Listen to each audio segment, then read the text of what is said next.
দুষ্টু কোকিল ডাকে রে কুক কুক কুক কুক কুক কুক কুক। দুষ্টু কোকিল ডাকে রে কুক কুক কুক কুক কুক কুক কুক। হোলি, এটা তুমি কি করছো? আরে দেখো না, আমি স্নান করে এসে শাড়িটা পরে দেখি শাড়িটা পুরো কুচকে আছে, তাই আমি ভাবলাম শাড়িটা পরা অবস্থায় ইস্ত্রি করে নি। আরে বাবা, এরকম শাড়ি পরা অবস্থায় কেউ ইস্ত্রি করে? তোমার কি কমন সেন্স টুকুও নেই? যদি কারেন্ট শর্ট লেগে যায়? আরে বাবা, তুমি কি আমাকে পাগল ভাবছো নাকি? আমার মাথায় কি বুদ্ধি নাই? আমার যাতে কারেন্ট না লাগে সেই জন্যই তো তারটা খুলে ইস্ত্রি করছি।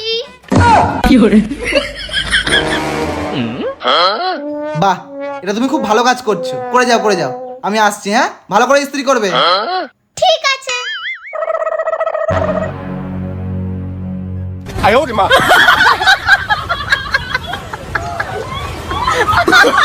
Oh, no, no, no, no.